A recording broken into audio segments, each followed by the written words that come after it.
Saatnya Anda menyaksikan Kompas Bisnis, Saudara, bersama saya Yan Rahman. Dan yang diangkat oleh Kompas Bisnis hari ini adalah yang ada di belakang saya. Yang satu ini adalah heboh fenomena sell Indonesia saat rupiah dan IHSG rontok. Mengapa demikian? Karena saudara, investor global dilaporkan tengah kehilangan kepercayaan terhadap Indonesia. Hal ini tercermin dari jatuhnya pasar saham Indonesia dengan laju penurunan yang tercepat di dunia dan anjloknya nilai tukar rupiah yang terus-menerus jatuh ke level terendahnya sepanjang sejarah. Lalu dari mana awalnya fenomena sell Indonesia ini jadi ramai diperbincangkan oleh investor global? Kita lihat data. Ya, saudara, seruan sell Indonesia bermula dari ungkapan George Boburas, kepala riset di hedge fund K2 Asset Management yang dikutip dari Straits Times. George bilang bahwa the big trend in Asia is sell Indonesia. I have zero exposure to Indonesia. I won't give them an opportunity. Ini yang artinya, saudara, perdagangan besar di Asia saat ini adalah jual Indonesia, begitu dalam tanda kutip. Saya memiliki no exposure ke Indonesia dan saya tidak akan memberikan mereka kesempatan. Saudara, ini perlu diketahui bahwa K2 Asset Management yang mengelola sekitar 4,3 miliar dolar Amerika Serikat. Sebelumnya telah puluhan tahun berinvestasi di Indonesia dan akhirnya memutuskan keluar sepenuhnya dari pasar Indonesia pada tahun 2024. Sementara itu, saudara, kekhawatiran akan ketidakpastian politik datang dari Yuswan Tang, kepala strategi suku bunga dan juga valuta asing Asia di JP Morgan Private Bank Hong Kong. Yuswan bilang bahwa domestic political uncertainty is a typical emerging market risk that global investors tend to react to by staying on the sidelines until predictability re-emerges. We still advise caution at this stage. Ini artinya ketidakpastian politik domestik adalah risiko tipikal di pasar berkembang dan investor global cenderung menunggu sampai ada prediktabilitas kembali. Kami masih menyarankan berhati-hati pada tahap ini. Dan saudara, Menteri Keuangan Purbaya Yudi Sadewa pun merespons soal sell Indonesia yang disorot media internasional dan juga investor global. Purbaya bilang fenomena sell Indonesia belum tentu menggambarkan kondisi ekonomi nasional secara utuh. Purbaya bahkan menyinggung jika salah satu tulisan yang dimuat media internasional tersebut tidak sepenuhnya memahami kondisi ekonomi Indonesia. Berikut pernyataan lebih lengkap dari Menteri Keuangan Purbaya Yudi Sadewa. Salah satu penulis mungkin yang nggak tahu keadaan Indonesia seperti apa. Ketika makanya kemarin saya sengaja percepat itu APBN kita untuk memperlihatkan ke pasar bahwa kondisi fiskal kita baik, ekonomi kita juga cukup kuat, sehingga nanti lama-lama sentimen negatif itu bisa hilang. Jadi teman-teman investor, tolong lihat lebih detail, pahami kondisi ekonomi kita seperti apa. Yang saya bisa katakan sekarang adalah fiskal bagus, ekonomi masih bagus, kepemimpinan Bapak Presiden masih cukup kuat untuk memastikan semua berjalan sesuai dengan strategi pembangunan Bapak Presiden. Namun saudara, tergerusnya kepercayaan investor global tercermin dari kinerja indeks harga saham gabungan yang ambles dalam 35,30% sejak awal tahun 2026. Kita lihat data, saudara. Nah, ini dia kinerja IHSG 2026 secara year to date, di mana saudara di terakhir penutupan perdagangan di Jumat pekan lalu IHSG terpantau ambles ke 5.594. Kemudian kalau kita review lagi sejak awal tahun 2026 dan waktu pertama kali diperdagangkan pada 2 Januari. Pada penutupan perdagangan kali itu IHSG masih berada di 8.748. Bahkan di tanggal 19 dan juga 20 Januari terpantau IHSG berada di level puncak di 9.000-an. Dan terus mengalami tren penurunan hingga akhirnya ambles sebesar 35,30% ke angka yang saya sebutkan tadi, 5.594. Dengan data ini saudara, IHSG resmi jadi indeks dengan kinerja terburuk di dunia. Sekali lagi, di dunia sepanjang tahun 2026 dari sekitar 90 indeks global. Lalu seberapa besar dana asing yang menguap dari pasar saham Indonesia? Kita lihat data. Ya saudara, dalam satu hari saja pada perdagangan Jumat pekan lalu, aksi jual asing ini terpantau keluar senilai 3,73 triliun rupiah. Ini dalam satu hari saja pada 5 Juni 2026. Masifnya aksi jual asing di pasar saham sebelumnya ditenggarai karena banyaknya akumulasi sentimen, mulai dari warning sejumlah lembaga pemeringkat hingga pelemahan rupiah. Nah, kalau kita lihat lebih jauh lagi sepanjang tahun 2026, tepatnya dari Januari begitu, uang asing yang keluar dari pasar saham Indonesia ini sudah melampaui 57 triliun rupiah. Nah, kita lihat bagaimana nilai tukar rupiah saudara terhadap dolar Amerika Serikat di data selanjutnya. Ya, terpantau dari awal tahun 2026, saudara, hingga perdagangan Jumat pekan lalu, rupiah rontok sebesar 8,13%. Ini dengan rincian pada 1 Januari di data Bloomberg pada perdagangan di pasar spot, rupiah masih berada di level 16.687 pada penutupan perdagangan 1 Januari. Kita lihat ini trennya begitu dari grafiknya ini terus meningkat, yang artinya rupiah terus melemah hingga melewati beberapa kali level psikologis dan posisi terlemahnya sepanjang masa, hingga akhirnya pada perdagangan Jumat kemarin rupiah ditutup di angka 18.036 pada 5 Juni 2026 di pasar spot. Rupiah menjadi ekspresi paling jelas dari kekhawatiran pasar, saudara. Konflik Timur Tengah dan juga harga energi yang tinggi memperburuk sentimen eksternal. Selain itu, tekanan juga meluas ke pasar obligasi. Investor asing telah mengurangi kepemilikan obligasi pemerintah Indonesia sebesar 86 triliun rupiah, sekitar 9% sejak Agustus lalu. Dan saudara, seberapa besar fenomena sell Indonesia ini akan memukul pasar keuangan Indonesia? Strategi apa yang perlu dilakukan oleh pemerintah untuk menjawab fenomena yang beredar luas di kalangan investor global ini? Kita bahas usai jeda, tetap bersama kami di Kompas Bisnis.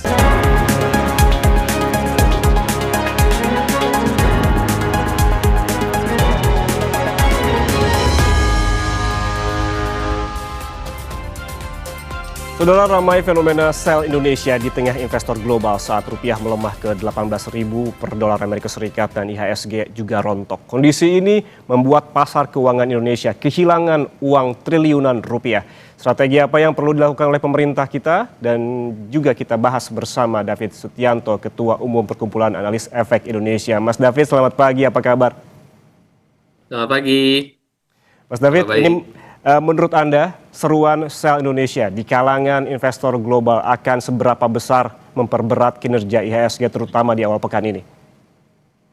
Iya, jadi sell Indonesia ini bukan karena fundamental kita mogok ya, tapi saya lihatnya lebih ke confidence shock.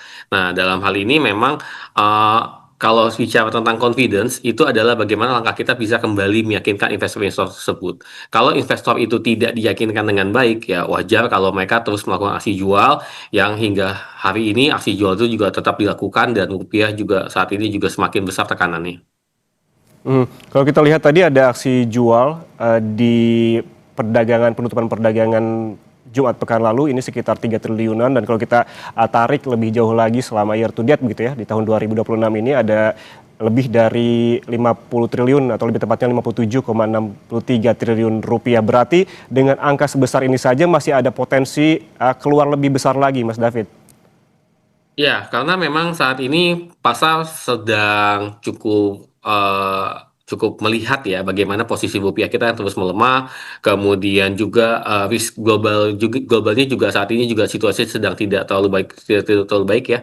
Bisa dilihat dari Wall Street juga mengalami koreksi, kemudian yield dari Amerika juga mengalami koreksi, dan ditambah lagi juga kemarin sempat ada konferensi pers ya dari Menkyu, kemudian dari Bank Indonesia yang nantinya akan mulai menggerakkan untuk yield dari obligasi Indonesia. Nah, ini sebenarnya bisa menjadi salah satu solusi, akan tapi memang akan menambah tekanan untuk IHSG. Jadi kalau yield obligasi nanti dinaikkan, itu kecenderungannya itu bagi saham-saham bank kita itu akan dapat tertekan, yang dimana IHSG kita ini isinya banyakkan ada saham-saham bank. Karena tapi memang dengan kenaikan yield harusnya pelemahan rupiah ini bisa lebih terkendali. Cuman masalahnya momentumnya ini agak berbarengan nih, begitu kita inisiatif ingin naikkan yield, di Amerika yieldnya juga mulai naik. Nah, dalam hal ini kita harus mungkin lebih agresif agar dapat lebih menarik lah dibandingkan dengan yield yang ada di Amerika sana. Harus lebih agresif begitu, itu adalah kata kuncinya. Sebetulnya kalau kita lihat flashback begitu ya, apa sih sebetulnya kekhawatiran terbesar investor global hingga ramai-ramai keluar dari pasar modal Indonesia? Saya tadi mencontohkan dari hanya dua pihak. Sebetulnya kalau kita baca-baca lagi banyak sekali lembaga investor global yang memang ada yang wait and see dulu, tapi ada yang memang banyak yang menarik uangnya dari Indonesia. Ya, jadi sebenarnya market ini investor sedang menyoroti beberapa hal. Yang pertama tentu terkait dengan pelemahan rupiah. Jadi bagi investor asing, percuma kalau IHSG mengalami penguatan, akan tapi rupiah terus melemah. Karena kenapa? Karena at the end, total return mereka itu dihitung berdasarkan nilai US dollar.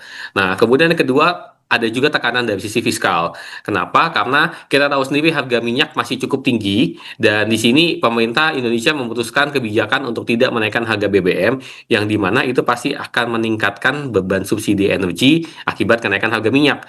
Nah, kemudian selanjutnya ada kekhawatiran juga mengenai konsistensi dari kebijakan. Jadi pemerintah ini cukup banyak mengeluarkan kebijakan baru yang sebenarnya sifatnya positif dan bagus, akan tetapi ini dianggap sebagai inkonsistensi dari kebijakan yang ada. Jadi dalam hal ini banyak yang disoroti mulai dari rencana belanja pemerintah, subsidi BBM, terkait juga dengan kinerja dari bank sentral kita, transparansi pasar modal kita, dan juga rencana sentralisasi ekspor komoditas strategis kita.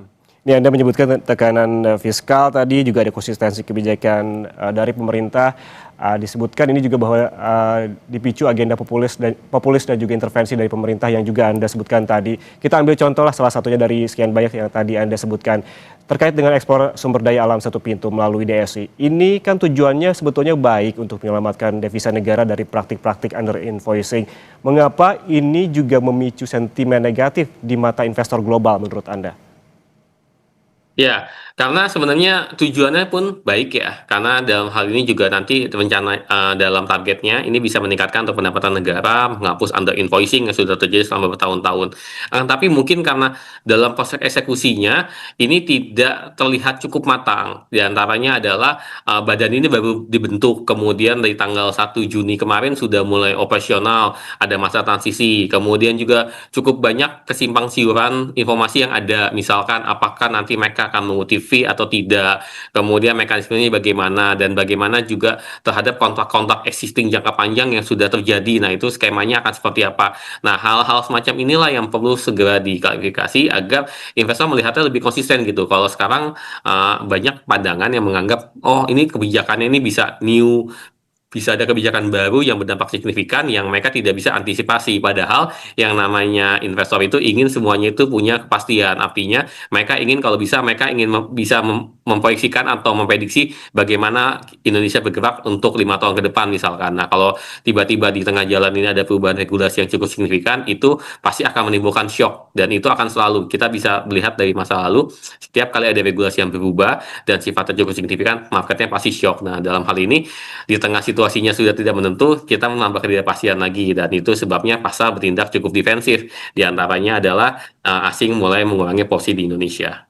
Oke, kalau kita melihat kondisinya saat ini ya Mas David, ada penurunan IHSG lebih dari 35% secara year to date, dan juga yang kita bahas juga derasnya modal asing yang keluar hingga lebih dari 57 triliun rupiah. Apakah menurut Anda ini masuknya dalam epicentrum krisis kepercayaan investor global, koreksi teknikal, atau panic selling secara struktural?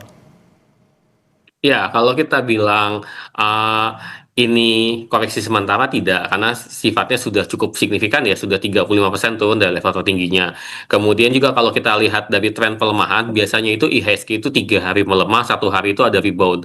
Nah, cuman kalau melihat situasi per hari ini, indeksnya masih mengalami koreksi. Saya belum meskipun secara teknikal ini sangat mungkin hari ini technical rebound, tapi kalau kita melihat dari pergerakan US dollar kita yang masih melemah, bahkan sudah mencapai 18.100, ini tentu tekanannya masih akan terus berlangsung.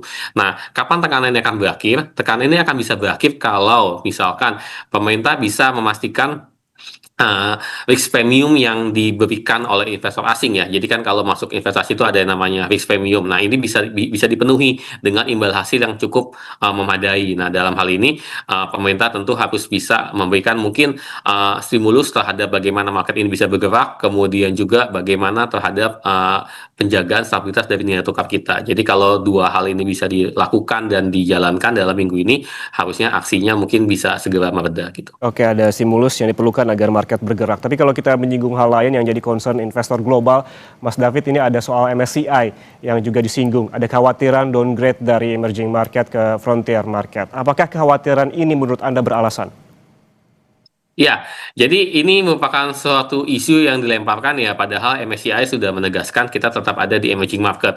Sebenarnya bukan masalah status frontier atau emerging market, yang jadi concern utamanya saat ini adalah MSCI itu mengurangi bobot weight investasinya terhadap Indonesia, dan pengurangan bobot ini tentu pasti akan menyebabkan yang namanya capital outflow, karena yang tadinya mungkin bobot kita ini sekian persen dari total investasi MSCI sekarang semakin menurun.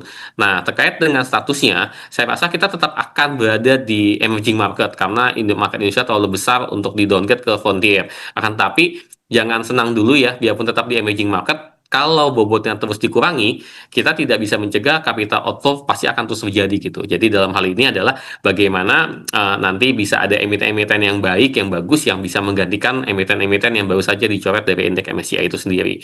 Jadi ini yang sedang kita nantikan, karena kemarin MSCI juga cukup besar ya, menghapus hingga 6 emiten dari indeks MSCI-nya, 6 emiten kita, sehingga tekanan jual ini terus berlangsung di IHSG. Oke, banyak sekali narasi-narasi, sentimen-sentimen, dan juga rumor begitu yang menekan laju IHSG. Namun kita bisa bedakan mana yang rumor sebetulnya, dan ada juga informasi yang dibekali oleh data. Salah satu yang jadi perbincangan juga adalah Mas David terkait dengan IHSG menjadi indeks dengan kinerja paling buruk di dunia pada pertengahan tahun 2026 ini. Dengan data ini artinya menjauh drastis dari tren rata-rata pasar emerging markets. Dengan fakta ini juga, Mas David, apa sebetulnya risiko terbesar bagi pasar saham Indonesia? Iya, tentu ini dua sisi ya, bagi investor yang mungkin risk seeker ya, mereka melihat potensi. Biasanya market yang terkoreksi ini merupakan kesempatan bagi mereka untuk membeli saham-saham dengan harga yang cukup murah. Kan, tapi memang kalau kita bicara psikologis di market, mendengar kata kinerja terburuk tentu pasti akan menimbulkan fear di dalam market. Oleh karena itu, dalam hal ini adalah kita harus balik lagi ke fundamental dan valuasinya. Kalau memang saat ini kita melihat indeks sudah turun 35%, kemudian saya juga sudah melihat cukup banyak saham-saham yang sudah murah secara valuasi, itu mungkin bisa jadi incaran kita nanti. Cuman kapan masuknya, saya melihat apabila nanti rupiah sudah mulai tenang, sudah mendapatkan titik equilibrium terbarunya di rupiah, baru mungkin IHSG bisa berangsur-angsur bisa mengalami penguatan gitu. Oke, kalau kita tarik secara sederhana, sebetulnya apa sih, Mas David, yang perlu dilakukan oleh retail terutama di tengah-tengah kepanikan ini? Kondisi saat ini sebetulnya adalah, menurut Anda adalah potensi, atau sebetulnya kayak tahan dulu lah karena masih berisiko tinggi? Iya, jadi bagi investor di Indonesia dalam 1 sampai 4 minggu ke depan ya, mungkin sampai di bulan Juli, pasar ini masih akan sensitif terhadap 3 hal. Yang pertama adalah arah rupiah, kemudian terkait dengan yield obligasi baik di US maupun di Indonesia, dan juga yang ketiga ini yang kita nantikan adalah respon kebijakan secara domestik.